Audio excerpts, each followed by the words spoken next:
everybody, Ashley Bottoms here, Bottoms Up Appetite for Discussion. We are here at the first ever annual Walker Stalker Con. I'm infected. If you're a fan of The Walking Dead, you gotta be here. If you're a fan of the horror genre, slasher genre, you gotta be here. It's a lot of fun.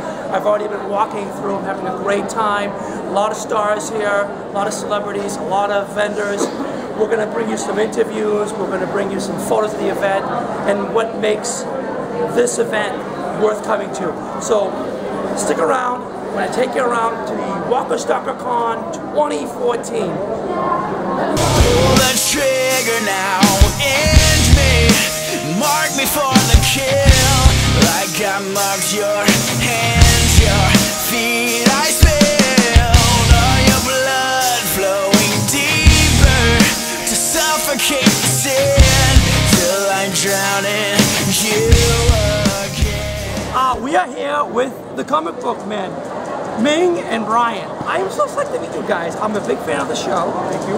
I'm sorry the rest of the gang couldn't be here. But we're now, we make more money. This is true. How did you guys get started with this? Obviously you guys are comic book fans. Well, one of us is. The other one isn't a fan of anything really. No, which one's the fan? Me. You're the fan. He's just a fan of picking on you. He is. Because I've seen some of the stuff they do to you. Yeah. And I don't know how you take it. He must pay you very well. But he deserves it, right? There's no doubt he deserves it. I mean, he doesn't not deserve it. Right. Yeah. Now, what does that mean? Now, He's trying to remain impartial. Have you guys always been friends? Because it looks like you guys have been friends for a long time. Yeah, 15, 18 years. Yeah. That's a long time. A long time. And now, how did this show come about? Kevin. You know, Kevin. We came around with Kevin, weird stuff happens, like being on a reality TV show. Kevin is the man. Podcasting, all that stuff. Ever since Clerks, Kevin is the man. Absolutely. I'm a big fan of Clerks. First one. Now, you guys are obviously here. You're here plugging the show. And are you having fun at the con? Yes. Yes. Walker You're not answering. He's a better public spokesperson. Okay, I believe it. These Walker Stalker, they put on a great show. It is fun. It's Anytime they go somewhere, Paris, San Francisco, I want to be there. He's really trying to go to Paris. I'm trying to get to Paris. Please. Send us to Paris. Anything we can look forward to on the new season of Comic Book Men? I think he just said, like, you thought it was mean in season 2 and 3, like, wait till you see season 4. Is it a Ming comeback? Comeback? You're gonna start getting these guys? I mean, bury him even deeper. Yeah, it's gonna be a... Get out your shovel, folks. It's gonna be a deep hole that I'm gonna have to climb out of. Like, you know, at some point I'm just gonna lay down, you know what, just throw the dirt on top of it. He's gonna be like those Chinese coal miners they don't bother rescuing. Yeah, or those like terracotta warriors or whatever, like, yeah, Oh, that's cool. Years later. Yes. Now, this is the part where you guys can plug away. If you have a website or whatnot, go for it. What are you gonna plug, Meg? Let's see. The podcast. We do a lot of podcasts. That's true. How do we find that? Go to smodcast.com, look up Tell Him Steve Dave. If you want to see him being even more harsh, not just to me, but to Walt too. Yeah, there's no restrictions, there's no TV, there's nobody on. They're all equal. Yeah. Equal footing. No censors, no networks, smodcast.com. You'll thank us later. And of course, Comic Book Men.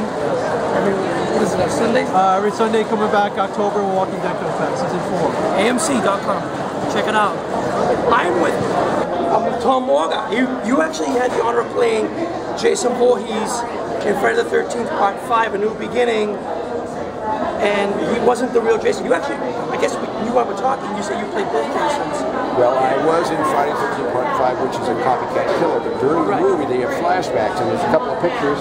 This is one example that I went, when I was in the flashback, I was actually Jason wearing a massive Jason. So you played both parts? So I was actually in the costume for both. So you can say, yes, I was the real Jason for moments. And the copycat. And the copycat. So you met not two. And then I also played Michael Myers when I did Halloween 4. That's right. I've been pretty fortunate to put on 3 extra masks. That's actually really cool. But I know one thing I pointed out to you, because when I first met you, I said that the mask was wrong because the Jason in Part 5 had blue marks. And that was the way that the fans could distinguish. And that was like a little subliminal thing where only the true diehards knew. Yeah, after those who were really into it could recognize the difference in that. One mask has blue marks, the one we were used to was Jason, was always had red. Right, and then you were Roy, you were the ambulance driver. I was a stunt double for Roy. For years, Roy was played by an actor, and Dick Wheaton was the actor, and he had credit for moving for the parts like most actors. They get credit for a part. The only thing is, in this particular movie, the whole movie itself was a stunt job, because I'm in a mask, I don't have dialogue, I go around doing action.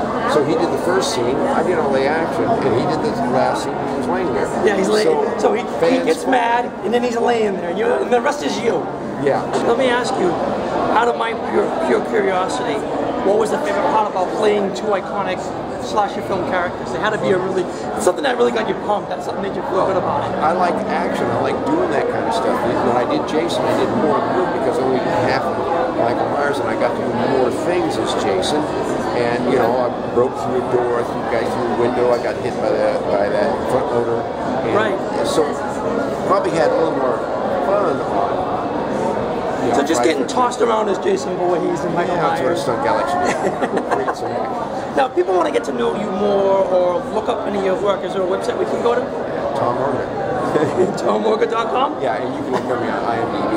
My website's kind of under construction at the moment, but you can see some stuff. Absolutely. Hey everybody, we are here with Doug Tate. You were Jason in Freddy vs. Jason.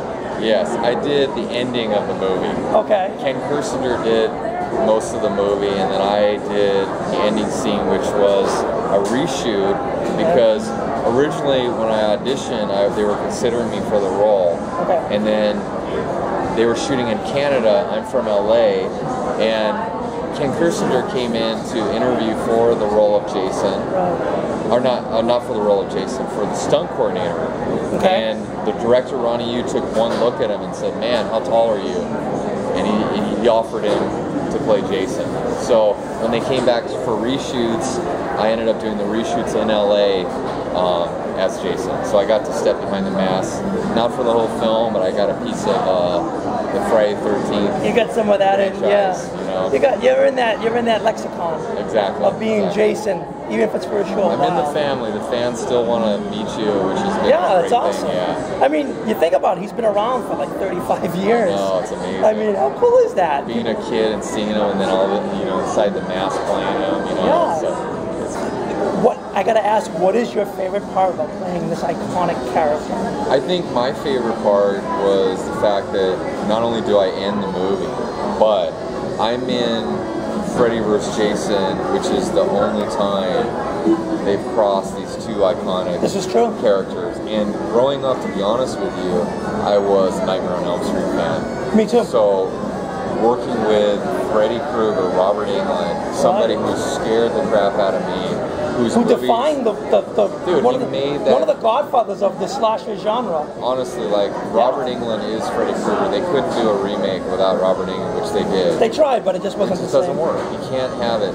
And now, were you the one at the end that carried Freddy's head? Yes. He said you got the best part. I in the movie. Yeah. Yeah. Totally. Yeah. I gotta ask, if people want to know more about how do they find you? Websites, whatnot? Yeah, the best way to find me is on Instagram, on my Facebook fan page, or on Twitter, and it's under Douglas Tate. Douglas Tate. Yeah, type in Douglas Tate, T-A-I-T, and I have a new show coming out that I play the lead villain on ABC, airing July 31st. It's called The Quest. And they just started releasing teasers for it this last couple weeks. Oh, excellent. And it's really epic. It's from the executive producer of Lord of the Rings and the executive producer of The Amazing Race, all in one. It's a hybrid reality / scripted in the world. Lord of the Race. Yeah, there you go. Lord of the Race, that's good, yeah. They basically took the world of Lord of the Rings and put reality contestants in there, but then they're interacting with scripted that they have no idea what's going to happen or come at them in a medieval Lord of the Rings world. It's coming July 31st. Summertime. Yes, soon. Oh, so it's right around the corner. Yes. Yay! So I'm glad I'm getting the word out with bottoms up. There you go. Yeah. Bottoms up. Woo! Yes. So we're here talking with Judith O'Day. You have the honor of being really the one of the first victims of the zombies. I mean, it opens up with your character. going to a cemetery. You're right. And I always remember they all kind of claim, "They're coming to get you, Barbara." My He's sitting right brother over there. says that to me. You bet. I know, and I bet if you had a dollar for every time you heard that. Oh, I would be a million trillion. But it's a really cool role, and I gotta tell you, I think that this film, Night of the Living Dead, was probably the one that actually set the foundation for zombie films, for every zombie film after that. Many, many people have said that to I us. feel that way. And it's amazing to think that very well might be true. That we had a hand in spawning all this Walking Dead. It is a great film, and I'll say it's ahead of its time, and it is scary, especially for the time period. You didn't expect that kind of a horror film back then. No, it changed, I believe, the way horror films were made. Nobody survived.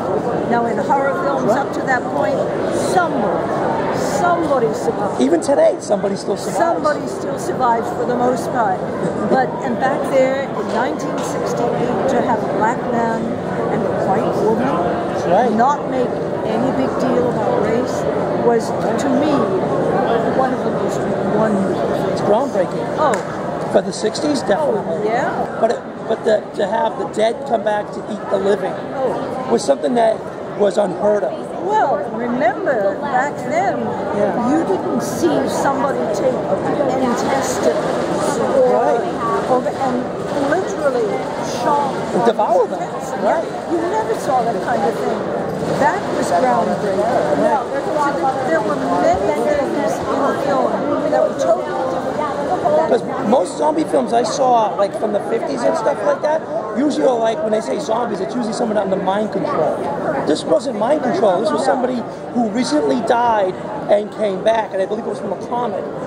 They explained it was from a comet. Some kind of... It was like a little backstory in from there. outer space bacteria or something. Yeah, some kind of cosmic dust or something. And that's what caused it. Like, I'll spoil it if you haven't seen it. If you haven't seen it, I don't know where you've been.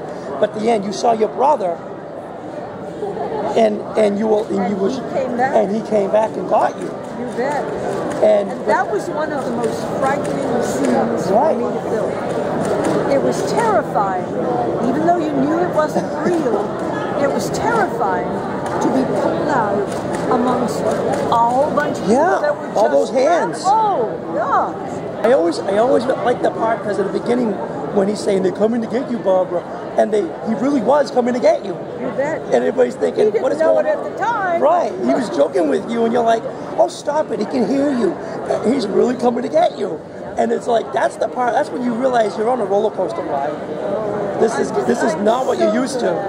That you feel that way. It still holds up today. It still does. And that's got to mean something to have a spot, or I should say an acting position in a film like this. I'm going to hold this up in a movie like this and still be recognized and appreciated to this day. It's a very humbling thing. I bet. Sometimes I don't quite know how to express my gratitude for what I am. And I want to know if people want to know more about you, your career. Do you have a website? Anything you want to? I do. Let's hear it. You can go to www.odea, that's ODEA, communications.com. So look her up.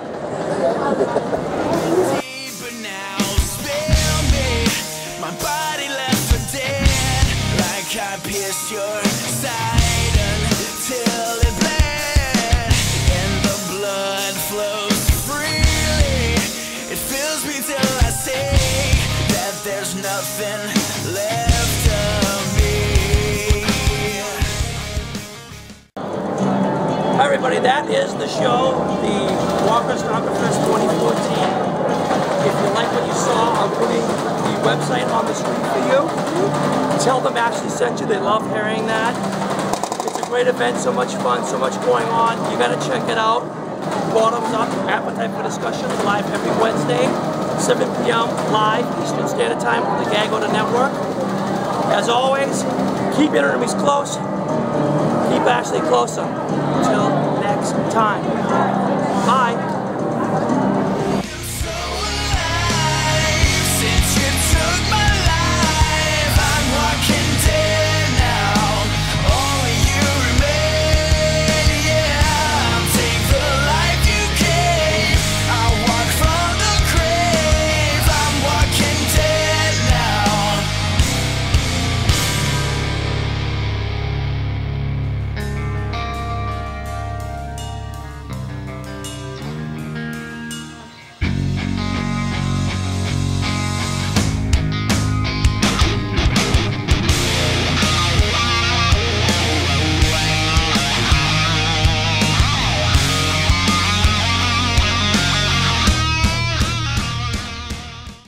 grab a knee.